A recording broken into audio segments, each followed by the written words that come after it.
All right, as I said, we'll pick up here. These pictures are obviously stolen, but I don't remember when I stole them. It was several years ago, and so I got them off the internet.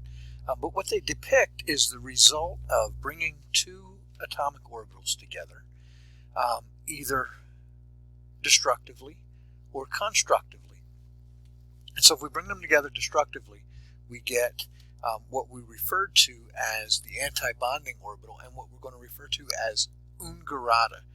That's German for unjust, and gerade is German for just, and that's what we get when we bring them together symmetrically. So in the quantum mechanics stance, gerade and ungerade mean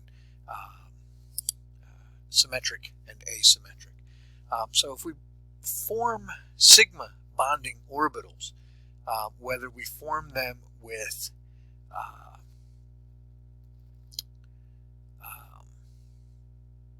s orbitals or p orbitals in this case, the ungerade form ends up being anti-bonding, and the gerade form ends up being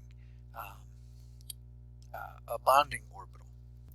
It's a little bit trickier with pi bonds because if we bring these together, plus to minus and plus to plus, we have a symmetric version. We can think of a line of symmetry this way or a line of symmetry this way.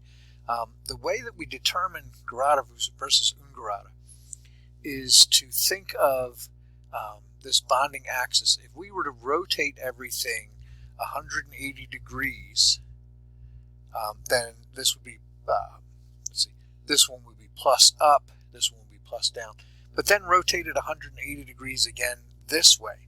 If what you get back is the same as what you had before, then that's a gerade orbital, and that's what would happen here. If you rotate this 180 degrees about this axis and then 180 this way, it would look exactly the same.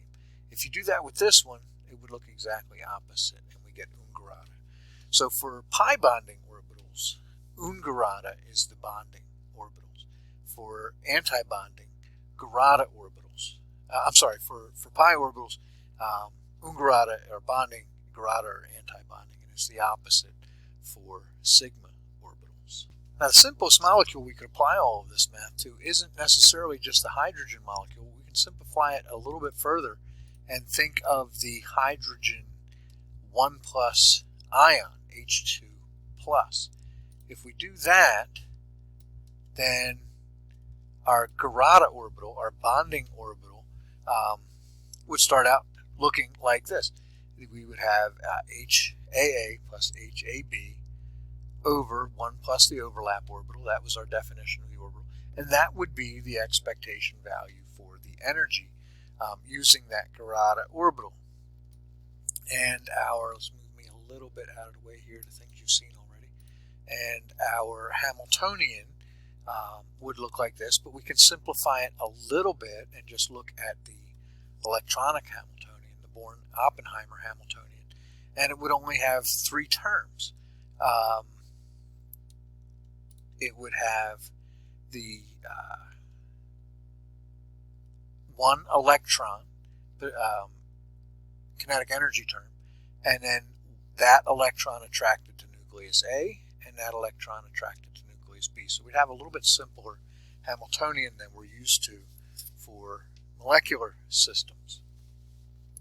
And then HAA would look like this. That electronic Hamiltonian applied to a 1s orbital and then multiplied by the complex conjugate of that 1s orbital and then integrated over all space. And so that would look like this. Here's our electronic Hamiltonian. Here's our orbitals. So now if we distribute this orbital into the Hamiltonian, we can write this in a very interesting way. The reason we've separated it this way, instead of having the 3 terms together, having 2 terms, and then separate this other term out, is that this is just the energy of a hydrogen atom. And then this is a separate term that gets introduced. And so the energy of the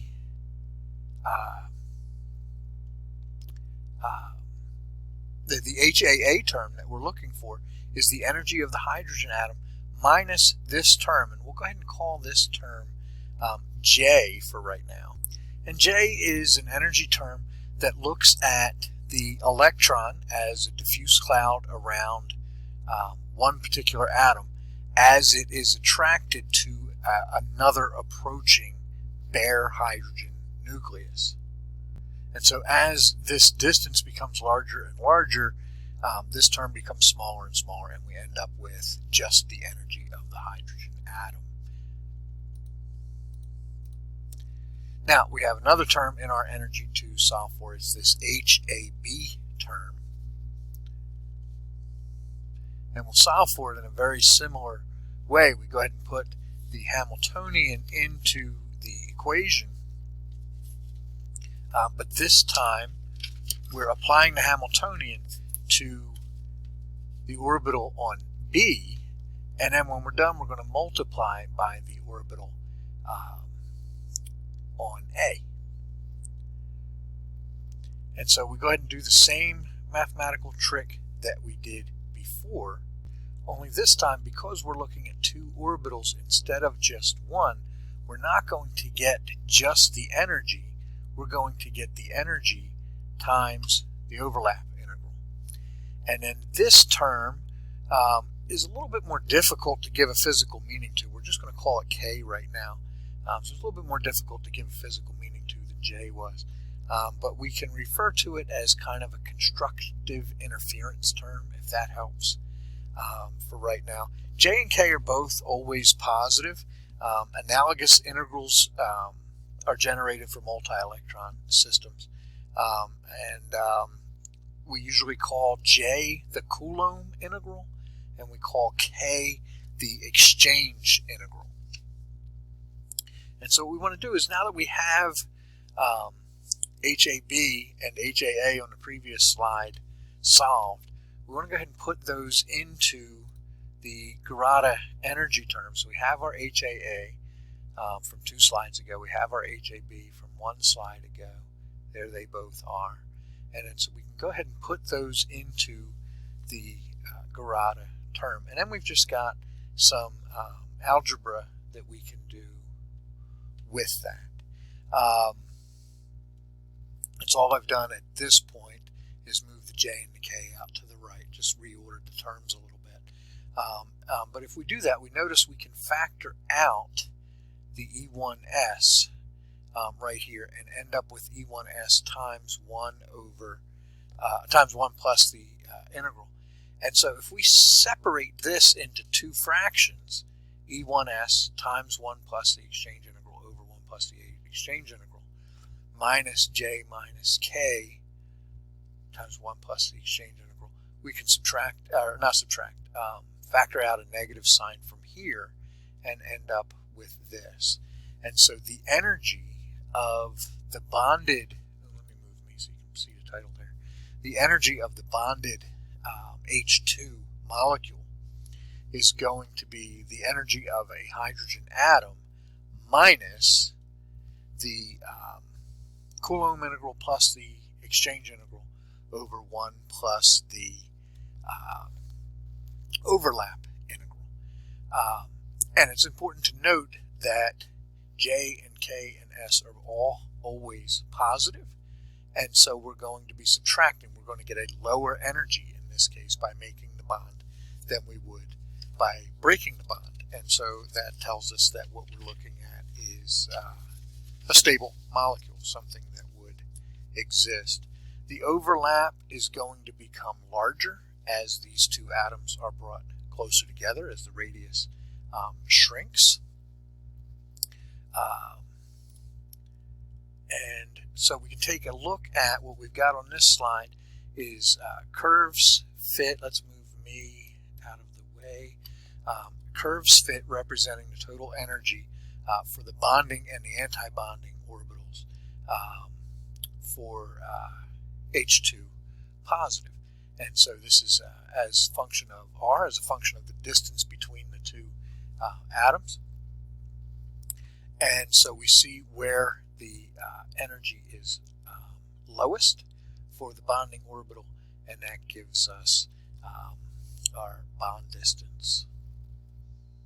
So these are the overall energies. Let's take a look at, we need to move me out of the way again, take a look at the dependency of the overlap integral and just the S, as well as J and K on internuclear distance. And so we can see that the overlap integral is getting larger and larger as we bring these together. J is getting larger as we bring them together. So is K. So the question is, why don't these things just completely combine and become a helium ion instead of a hydrogen molecule? Because we're only looking at the electronic terms right now. We're not looking at the nuclear repulsion terms. So even though all of these terms become more favorable as we bring them together, the nuclear repulsion term will override that, and we'll end up with some equilibrium bond distance. Now, if I were to ask you the difference in energy between the bonding and the anti-bonding, the Gerada and the Ungerada orbital, let's move me, no, I'm not going to be good there, let's move me down here so I'll be out of the way. Then we have our Gerada and our Ungerada. The Ungerada is going to be higher energy, so we'll write that first. And if we distribute this negative sign, then we notice that when we're figuring out the difference, these terms drop out, and so we end up with just these fractions. And if we want to do the algebra to combine them, we'll have to find lowest common denominator, multiply that out. We'll have some foiling to do to get to these terms. And then the difference in energy between those two orbitals ends up being just 2 times the exchange integral minus 2 times the Coulomb integral times the overlap integral over 1 minus the overlap integral squared. Try not to be overwhelmed by any of this. I'm just showing you all of this algebra more for interest's sake than anything else. And again, I'm not going to have you evaluating these integrals. I just want to get you to have a sense of what the computers are doing when we do these mathematics. And so, again, one more graph to take a look at, and you guys will want to watch these videos slow and maybe a couple times to help you get a little bit more of a feel for what's going on here. But one more graph from chapter 12, and what we're looking at here is internuclear separation, the value of the 1s orbital, so this is the original 1s, this is the original 1s. We bring them together, we get a bonding orbital and an anti-bonding orbital, and then if we square that anti-bonding orbital, we get this. We get no overlap. We're squaring it here because that tells us the electron density. We get significant overlap in the middle if we square the bonding orbital. And so all of that to just put the mathematics to some of the stuff that we used to tell you qualitatively in Gen Chem. So I hope that's made Gen Chem make a little bit more sense, even if the math here was too fast and a little too garbled. So I encourage you, this is probably the hardest stuff we've looked at. I intend to test you mostly from an essay perspective on this sort of thing, not having you do the math. But watch the videos, look at the notes, watch them again, watch them slowly. If it helps, read the textbook, and we'll get into even more fun stuff in Chapter 13.